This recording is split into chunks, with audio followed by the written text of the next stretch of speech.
Assalamualaikum warahmatullahi wabarakatuh.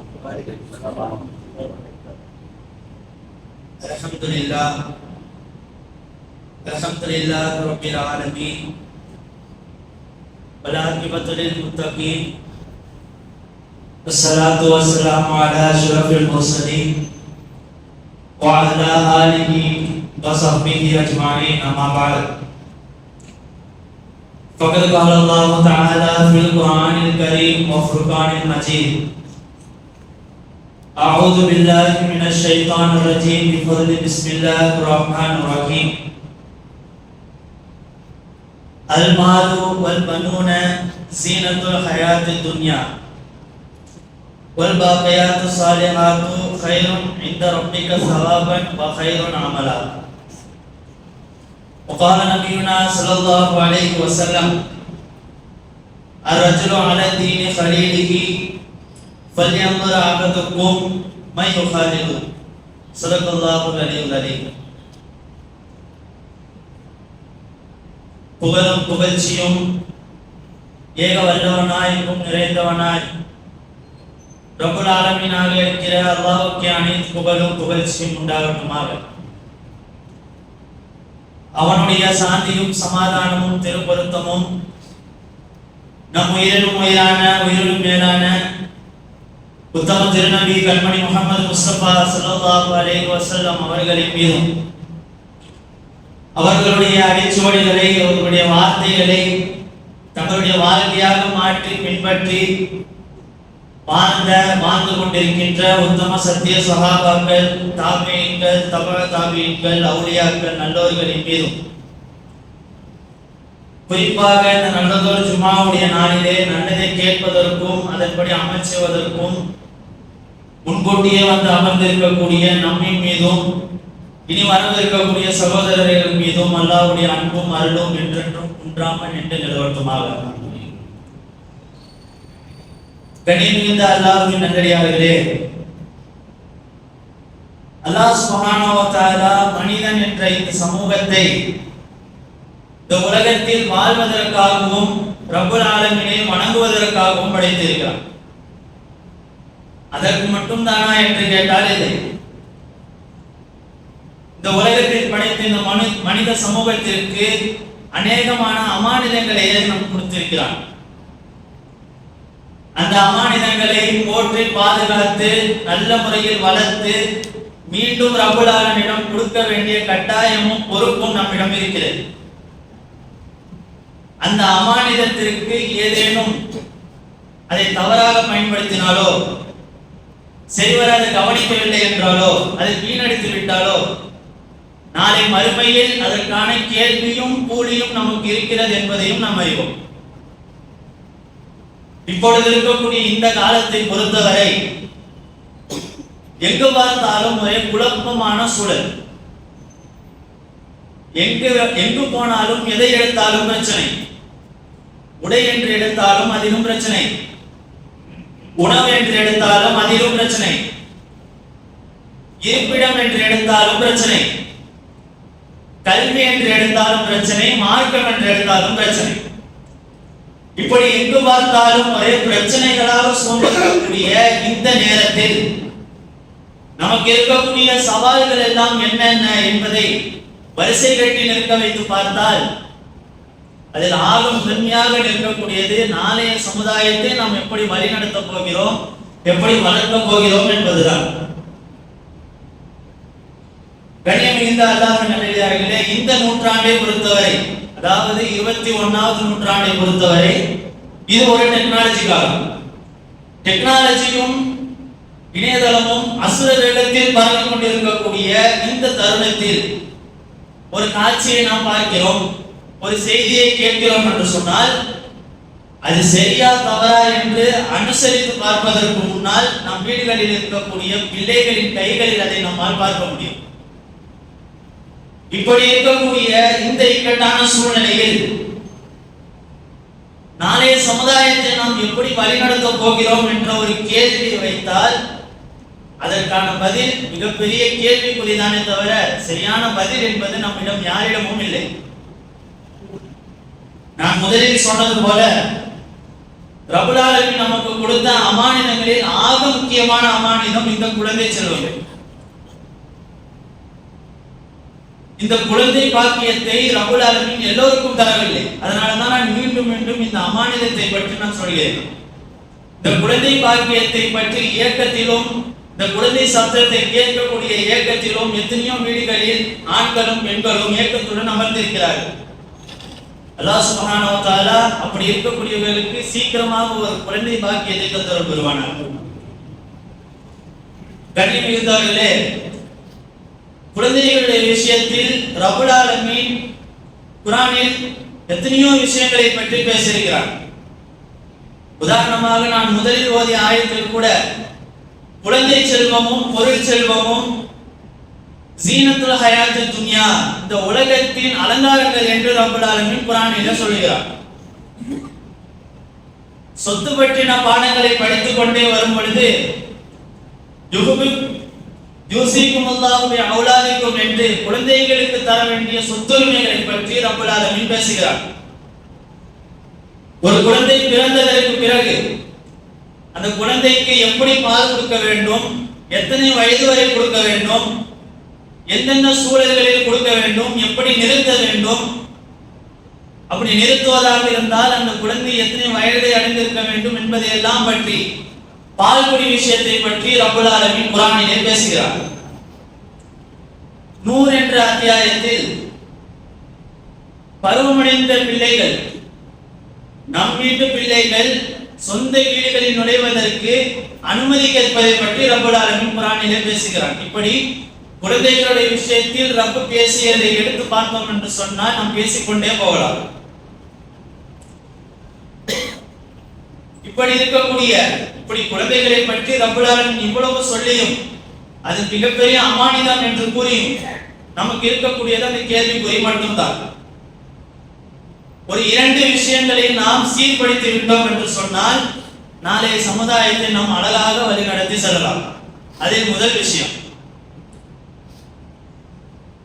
இப்பொழுது இருக்கக்கூடிய எல்லா குடும்பங்களிலும் சென்று பார்த்தோம் என்று சொன்னால் இந்த 2 விதமான கருத்துக்களை நம்மால் கேட்க முடியும்.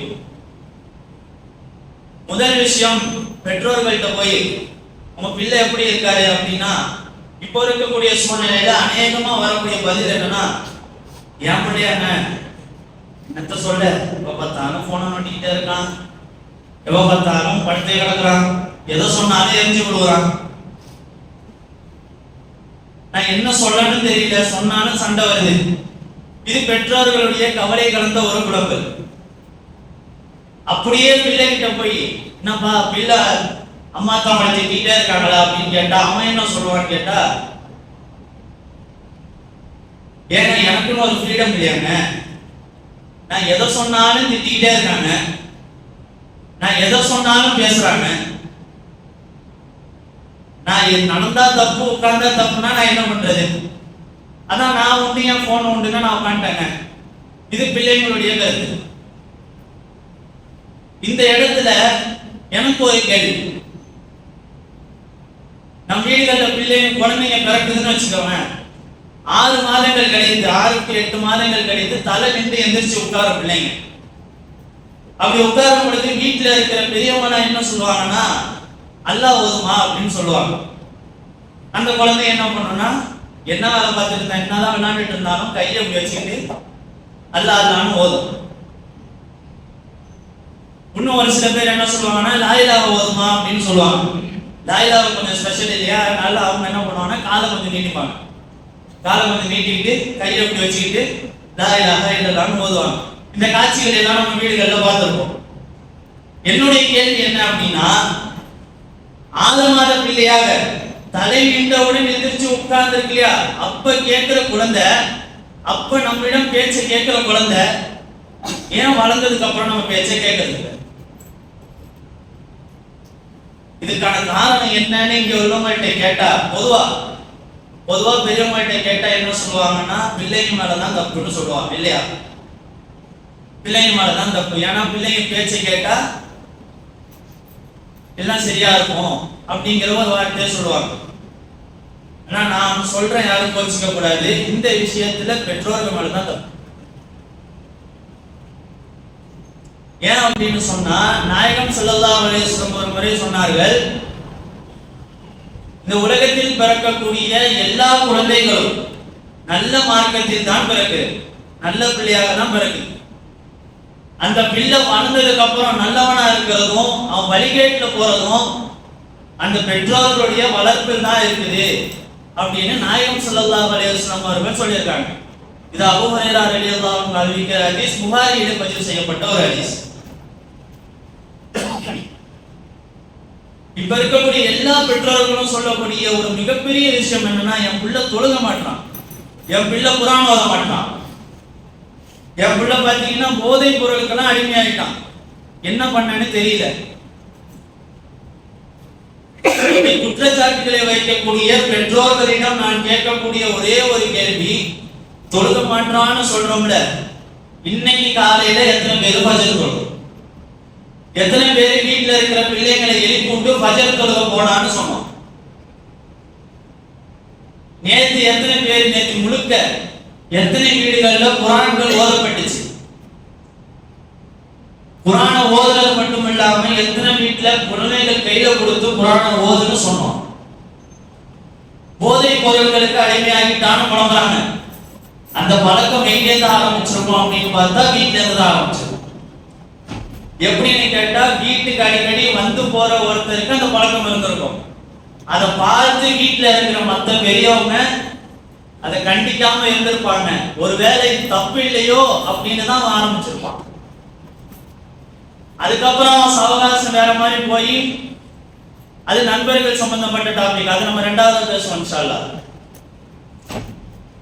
இப்படி இருக்கக்கூடிய இந்த சூழலில் நாம் என்ன செய்ய வேண்டும்? இந்த உலகத்தில் இருக்கக்கூடிய பொதுவான ஒரு சைக்காலஜிக்கல் ஃபேக்ட் என்ன அப்படின்னு பாத்தீங்கன்னா, பெற்றோர்களை பார்த்து தான் பிள்ளைகள் காப்பி அடிப்பார்கள். பெற்றவங்க என்ன செய்யறாங்களோ அதை பார்த்து அப்படியே தான் பிள்ளை காப்பி அடிப்பான். பிள்ளைங்க தொழுக மாட்டாங்கன்னு அத்தா தன்னுடைய நண்பர்கள்ட்ட கடையில நின்று பேசுறாருன்னு வச்சுக்கோமே, அவர் எந்த டைம்ல நின்று பேசுவாருன்னா, இஷா தொழுகை நடந்துட்டு இருக்கும், மக்ரிப் தொழுகை நடந்துட்டு இருக்கும், கடையில நின்று பேசிட்டு இருப்பாரு. அப்படின்னு அவன் எப்படி தொழுவான்? தொழுவ சொல்றோம் அப்படின்னா அவன் என்ன சொல்லுவான்? அத்தாவே தொழுவ போல, அம்மாவே தொழுவல, நம்ம என்ன மட்டும் ஏன் அப்படி போட்டு தொலை பண்றாங்கன்னு சொல்லுவான். குர்ஆனை ஓதல, வீட்டுல குர்ஆனை எடுக்கிறதே இல்லை அப்படிங்கும் போது பிள்ளைங்கள்ட்ட குர்ஆனை ஓத சொன்னா அவன் எடுத்து வச்சு ஓத மாட்டான். சும்மா லேசா அப்படி எடுத்து வச்சான்னு ரெண்டு வார்த்தைகளை காட்டி விட்டுட்டு போயிடுவான். கண்ணியமிகுந்த அல்லாஹ்வின் நல்லடியார்களே, நாயகம் ஸல்லல்லாஹு அலைஹி வஸல்லம் அவர்கள் வாய் வார்த்தையாக மட்டும் எதையும் சொல்லவில்லை. அப்படி வாய் வார்த்தையாக இஸ்லாத்தை மட்டும் பரப்பிக் கொண்டிருந்தார்கள் என்று சொன்னால், இன்றளவு உலகத்தில் இவ்வளவு தூரம் இஸ்லாம் பரவி இருக்காது. குழந்தைகளுடைய விஷயத்தில் நாயகம் ஸல்லல்லாஹு அலைஹி வஸல்லம் குழந்தைகள்கிட்ட போய் விளையாடுங்கன்னு சொன்னது மட்டும் இல்ல, குழந்தைங்க கூட சேர்ந்து விளையாண்டாங்க. குழந்தைங்களோட சேர்ந்து விளையாண்டாங்க. அதை பார்த்து குழந்தைகள் ஆர்வமோட இன்னும் கொஞ்சம் விளையாண்டாங்க. சஹாபாக்கள்கிட்ட போய் ரசூலுல்லாஹ் தொழுவுங்க மட்டும் சொல்லல, ரசூலுல்லாஹ் தொழுதாங்க, அதை பார்த்து சஹாபாக்கள் தொழுதாங்க. ஒரு முறை நாயகம் ஸல்லல்லாஹு அலைஹி வஸல்லம் அவர்கள் ஆஷுராவுடைய நோன்பு வைக்க சொல்லி சஹாபாக்களுக்கு சொன்னாங்க. அந்த ஆஷுராவுடைய நோன்பு அடுத்தடுத்த வருடமும் சஹாபாக்கள் வைக்க ஆரம்பிச்சிட்டாங்க. இது என்ன ஒரு அழகுன்னா, அவங்க வீட்டுல இருக்கிற குழந்தைகளையும் வைக்க வச்சுட்டாங்க. குழந்தைகளும் நாங்களும் வைக்கிறோம், ஏன்னா அம்மா அத்தா வைக்கிறத பார்த்துட்டு நாங்களும் வைக்கிறோம்னு குழந்தைகளும் வைக்க ஆரம்பிச்சிட்டாங்க. பொதுவா நம்ம வீட்டுல குழந்தைகள்லாம் நோன்பு வைக்கிறாங்கன்னா என்னவா இருக்கும்? சகருக்கு எந்திருப்பாங்க, காலைல டிஃபனை தாண்டும், லஞ்சுக்கு வரும்போது வயிறு காவாகமான்னு கத்த ஆரம்பிச்சிடும். பிள்ளைங்க வந்து பெற்றவங்கள்ட்ட வந்து அழுவாங்க, அத்தா பசிக்குதே எனக்கு, அம்மா பசிக்குது சாப்பாடு கொடுங்க. நம்ம என்ன பண்ணணும்? சாப்பாடு கொடுத்துருவோம். அது ஒன்றும் பெரிய தப்பு கிடையாது, சின்ன குழந்தைங்க தானே, இப்பதான் வளர்ற பிள்ளைங்கன்றதுனால தப்பு கிடையாது. இதே மாதிரி சஹாபாக்களுடைய குழந்தைகளும் லஞ்ச் வந்தவொடனே பசிக்க ஆரம்பிச்சிருச்சு. சஹாபாக்கள் என்ன பண்ணிருக்கோம்? சாப்பாடு கொடுத்துருக்கலாம், ஆனா சாப்பாடு கொடுக்கல. கையில ஒரு பஞ்சு பாலை கொடுத்து விளையாட ஆரம்பிச்சிட்டாங்க. எதனால அப்படின்னு கேட்டா, நாளைக்கு அவன் வளர்ந்ததுக்கு அப்புறம் உண்மையிலேயே நோன்பு வைக்கிறான், வளர்ந்த பாலிகளும் ஆனதுக்கு அப்புறம் நோன்பு வைக்கிறான்னு வச்சுக்கோங்க, அவன் மதியானம் பசி எடுத்தா சரி நாளைக்கு வச்சுக்கலான்னு நோன்பு திறந்துருவான். இந்த காரணத்தை வைத்து அவன் நோம்பு திறந்துடக்கூடாது, நாளைக்கு அவன் இந்த மைண்ட் செட்ல இருந்துடக்கூடாது அப்படிங்கிறதுக்காக கையில ஒரு பஞ்சு பாலை கொடுத்து விளையாட ஆரம்பிச்சிருவாங்க. அந்த விளையாட்டெல்லாம் முடிச்சுட்டு எப்போ வருவாங்கன்னா இஃப்தார் வரைக்கும் இப்படியே வீட்டுக்கே வந்தாலும் திரும்ப விளையாட போவான்னு அமைச்சிருவாங்க. இஃப்தார் வரைக்கும் இப்படியே விரட்டி இஃப்தார் வந்த உடனே நோம்பு திறக்க கையில பேரிச்சம்பழங்கள் பாலெல்லாம் கொடுப்பாங்க. கனிமீந்தவர்களே, முதலில் பெற்றோர்கள் என்ன செய்ய வேண்டும் என்பதை புரிந்தால்தான் பிள்ளைகளை நம்மால் கவனிக்க முடியும். தொழுகலைன்னா பெற்றோர்கள் முதலில் தொழுகணும், குரான் ஓதலைன்னா பெற்றோர்கள் முதல்ல குரான் ஓதணும். அதை பார்த்து தான் பிள்ளைகள் என்ன செய்வாங்க, குரான் ஓதுறதா இருக்கட்டும், தொழுகிறதா இருக்கட்டும், இல்ல மேல நல்ல அமல்களை செய்யறதா இருக்கட்டும், இதெல்லாம் செய்வாங்க. ஒரு இமாம் அவர்கள் ஒரு ஜும்மாவில் ஒரு பயானம் பேசினாங்க. அதை நான் கேட்கக்கூடிய ஒரு பாக்கியத்தை அவங்க கொடுத்தாங்க. அதை என்ன சொல்றாங்க அப்படின்னா, அவங்களுடைய வீடுகளை வகுப்பறைகளாக மாற்றி விடாதீர்கள் அப்படின்னு சொல்றாரு. வீடுகளை வகுப்பறைகளாக மாற்றிடாதீங்கன்னா என்னது புரியலையே. கிளாஸ் ரூம்ஸ் எல்லாம் போனீங்கன்னா அங்கங்க எழுதி ஒட்டியிருப்பாங்க. சன்னுனா என்ன, மூணுனா என்ன, ஆட்டம்ஸ்னா என்ன, மாலிகுல்ஸ்னா என்ன எழுதி ஒட்டியிருப்பாங்க. ஆனா பிள்ளைங்கள்ட்ட போய் அதெல்லாம் என்னென்னு கேட்டா தெரியாது. ஏன்னா அது சும்மா ஒரு ஷோக்கு. இதே மாதிரிதான் நம்ம வீடுகள்லையும் வீட்டுக்குள்ள போறோம் அப்படின்னா வீட்டுக்குள் நுழையும் போது ஓதும் துவான்னு எழுதி ஒட்டியிருப்போம். வீட்டை விட்டு வெளியேறும் போது ஓதும் துவான்னு எழுதியிருப்போம். கண்ணாடியில கண்ணாடி பார்க்கும் போது ஓதும் துவான்னு எழுதியிருப்போம். ஆனா அது பிள்ளைங்களா ஓதுவாங்களான்னு கேட்டா கிடையாது. ஏன்னா நம்மளே ஓதுறது. நம்ம ஓதுறோம் அப்படின்னா அதை பார்த்து பிள்ளைகள் ஓதுவாங்க. அதனால முதலில் பெற்றோர்கள் அதை செய்ய முன்வர வேண்டும். அதை செய்தால்தான் பிள்ளைகள் அதை பார்த்து திருந்துவார்கள். இது முதல் விஷயம். இரண்டாவது விஷயம், அவர்கள் நண்பர்களுடைய சகவாசம். அவர்கள் யாருடன் பழகுகிறார்கள், எப்படி பழகுகிறார்கள், எங்கெங்கெல்லாம் போறாங்க வராங்க அப்படிங்கிறத பெற்றோர்கள் சற்று கவனம் எடுத்து பார்க்கணும். ஏன் அப்படின்னு சொன்னா, நம்ம நிறைய வரலாறு கிதாபுகளில் படித்திருப்போம், குரான்களிலே பார்த்திருப்போம். எத்தனையோ நபிமார்களுடைய பிள்ளைகள் ஃபித்னாவில் சென்றிருப்பதை நாம் பார்த்திருப்போம். நாயகம் ஸல்லல்லாஹு அலைஹி வஸல்லம் ஒரு ஹதீஸிலே சொல்வார்கள், ஒருவர் யாருடன் சவகாசத்தில் இருக்கிறாரோ அவருடைய மார்க்கத்தில் தான் இருக்கிறார். நாயகம் ஸல்லல்லாஹு அலைஹி வஸல்லம் சொன்ன ஒரு ஹதீஸ்.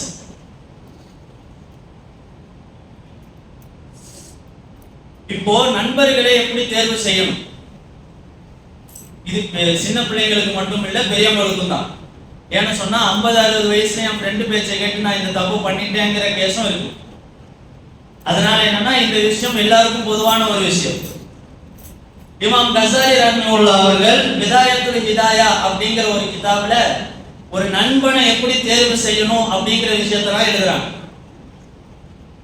அதுல ஒரு 5 விஷயத்த சொல்றாங்க. இந்த 5 விஷயத்துல ஒருத்தன் பாஸ் ஆயிட்டான் அப்படின்னா அவனை நாம நண்பனா ஏத்துக்கலாம், இல்லைன்னா அவனை விட்டு நம்ம விலகிடணும். முதல் விஷயம், அவன் தீன் உள்ளவனா இருக்கானா அப்படிங்கிறத பார்க்கணும்.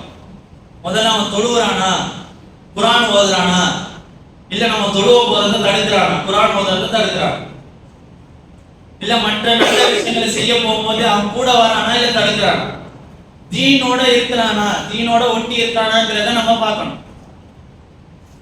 இரண்டாவது விஷயம், பண்புள்ளவனா இருக்கானா அப்படிங்கிறத பார்க்கணும். பெத்தவங்கள்ட்ட எப்படி நடந்துக்கிறான், பெரியவர்கள் கிட்ட எப்படி நடந்துக்கிறான்,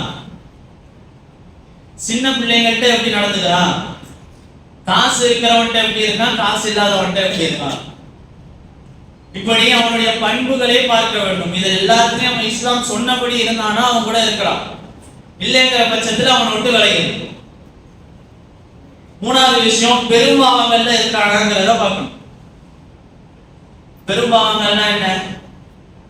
அவன் மது குடிக்கிறானா, போதை பொருளுக்கு அடிமையா இருக்கானா, இல்ல வேற தவறான காட்சிகளை பார்க்கிறானா, மார்க்கம் தடுத்த விஷயங்களை செய்யறானா, அவனை விட்டு தயவு செஞ்சு விலகிடும். முக்கியமா இந்த மாதிரி சைத்தானை விட்டு தயவு செஞ்சு விலகிடும். ஏன் அப்படின்னு கேட்டீங்கன்னா, தப்பு செய்யறவன் நம்ம ஒரு தப்பு செய்யறோம் அப்படிங்கிற பட்சத்துல அதை தடுக்க மாட்டான். அதனாலதான் கஸாலி ரஹ்மத்துல்லாஹ் மூணாவதா இந்த ஒரு விஷயத்த சொல்றாங்க. நாலாவது பாத்தீங்கன்னா, துன்யாவின் மோகம் மட்டும் இருக்கிறவனா இருக்கானா அவனை விட்டு விலகிடும். எப்ப பார்த்தாலும் காசு, எப்ப பார்த்தாலும் நான் மட்டும் வாழணும், எப்ப பார்த்தாலும் நான் யாரும் எனக்கு வேணாம், இந்த மைண்ட் செட்ல ஒருத்தர் துன்யாவுடைய வாழ்க்கையை மட்டும்தான் எனக்கு வேணுங்கிற மைண்ட் செட்ல ஒருத்தருக்கான அவனை விட்டு விலகிடும். அஞ்சாவது பாத்தீங்கன்னா ரொம்பவே ஷாக்கிங்கான ஒரு விஷயம், ஜோக்குக்கு பொய் சொல்றானா அவனை விட்டு விலகிடும். ஜோக்குக்கு பொய் சொன்னா என்னங்க தப்பா அப்படின்னு கேட்டீங்கன்னா, நாயகம் ஸல்லல்லாஹு அலைஹி வஸல்லம் சொன்னார்கள், மக்களை சிரிக்க வைப்பதற்காக ஒருத்தன் பொய் சொல்றான் அப்படின்னா அவன் முஃமினா இருக்க மாட்டான். அப்படி இருக்கக்கூடிய பட்சத்துல முஃமினா இல்ல அப்படின்னா அவன் எப்படி நல்லவனா இருப்பான்? இந்த கணக்குல ஜோக்குக்கு பொய் சொல்றவன் கூட பழகாத அப்படின்னு இமாம் கஸாலி ரஹ்மத்துல்லாஹி அவர்கள் 5வதா இந்த கண்டிஷனை வைக்கிறாங்க. இந்த 5 டெஸ்ட்ல ஒருத்தன் பாஸ் ஆயிட்டான் அப்படின்னா அவன் கூட நம்ம பழகலாம். இல்ல பாஸ் ஆகல, இதுல ஒரு இதுல இருக்கான், பாக்கி எதுவுமே செட் ஆகல அப்படின்னாலும் பரவாயில்ல, 5 இதுவுமே செலக்ட் ஆனா அவன் கூட பழகலாம் நண்பனா. ஏன் இவ்வளவு ரூல்ஸ் ஃப்ரெண்ட்ஸோட விஷயத்துல ஏன் இவ்வளவு ரூல்ஸ் சொல்றாங்க அப்படின்னு கேட்டா, அந்த ஃப்ரெண்ட்ஷிப் பாண்டிங் இருக்கு இல்லையா, ஃப்ரெண்ட்ஷிப் இருக்கு, அது ஒரு தவிர்க்க முடியாத ஒரு பாண்டிங் இருக்கு. நண்பன் ஒரு விஷயத்த சொல்லிட்டானா அதை செஞ்சுதான் ஆகணுங்கிற மாதிரியான ஒரு பாண்டிங் இருக்கு. இதை பற்றி பேசிட்டு இருக்கும் போது நாயகம் ஸல்லல்லாஹு அலைஹி வஸல்லம் காலத்துல நடந்த ஒரு சம்பவம், உக்பா இப்னு அபீ முஐத் அப்படிங்கிற ஒரு முனாஃபிக் ஒருத்தர் இருந்தான். ஏன் முனாஃபிக்னு சொல்றேன்னா கதையை பார்த்தா நமக்கு தெரியும். அவன் என்ன பண்ணானா, ஒரு முறை நாயகம் ஸல்லல்லாஹு அலைஹி வஸல்லம் அவங்க கிட்ட போய், நாயகமே எங்க வீட்டுக்கு சாப்பிட வாங்கன்னு கூப்பிட்டான். நாயகம் என்ன பண்ணாங்க, சரிப்பா நான் வரேன், சாப்பிட வரேன் அப்படின்னு சொல்லிட்டாங்க. வீட்டுக்கு வந்துட்டாங்க. வீட்டுக்கு வந்த உடனே சாப்பாடெல்லாம் வச்சாச்சு, நாயகத்துக்கு பாயும் போட்டாச்சு, ஸல்லல்லாஹு அலைஹி வஸல்லம் உட்கார்றாங்க. ஆனா சாப்பாட்டுல கை வைக்கல. ஏன் ரசூலுல்லாஹ் சாப்பிட மாட்டீங்க, சாப்பிடுங்க யா ரசூலுல்லாஹ் அப்படின்னு அவன் சொல்றான். உடனே ரசூலுல்லாஹி ஸல்லல்லாஹு அலைஹி வஸல்லம் என்ன சொல்றாங்க, நீங்க ஒன்னும் இஸ்லாத்தை ஏத்துக்கலையே, மார்க்கத்துக்கு வரலையே, எனக்கு எப்படி சாப்பிட மனசு வரும்னு கேட்டாங்க. உடனே உக்பா இப்னு அபீ முஐத் என்ன பண்ணிட்டானா, சரி யா ரசூலுல்லாஹ் நான் கலிமா சொல்லி இஸ்லாத்தை ஏத்துக்கிறேன், லா இலாஹா இல்லல்லாஹ் முஹம்மது ரசூலுல்லாஹ் இஸ்லாத்தை ஏத்துக்கிட்டான். ரசூலுல்லாஹ் ரொம்ப மனசு சந்தோஷப்பட்டு சாப்பிட்டாங்க. சாப்பிட்டுட்டு கொஞ்ச நேரம் உட்கார்ந்துட்டு அவங்க வீட்டுக்கும் போயிட்டாங்க. ரசூலுல்லாஹ் வீட்டுக்கு போன அடுத்த நிமிஷம் அவன் ஃப்ரெண்டு ஒருத்தன் உள்ளவா, விஷயம் தெரிஞ்சு போச்சு, மார்க்கத்தை ஏத்துக்கிட்டான் அப்படிங்கிற விஷயம் தெரிஞ்சு போச்சு. உள்ள வந்தவனே நல்லா இருக்கியா, என்ன பேச்சு, அதெல்லாம் இல்லை. முதல் வார்த்தை, என்னடா நம்ம மார்க்கம் மாறிட்டியாமே, நீ எல்லாம் திருத்தி என்னடா பண்ண போற, இவ்வளவு நாள் எங்க கூட நின்று பேசின, எல்லாம் பண்ணின, இப்ப நீ மட்டும் போயிட்டு நைசா மார்க்கத்தை ஏத்துக்கிட்டா என்ன புரியலையே, உன்னை மட்டும் என்ன நல்லவன் சொல்லணுமா அப்படின்னு கேட்கிறான்.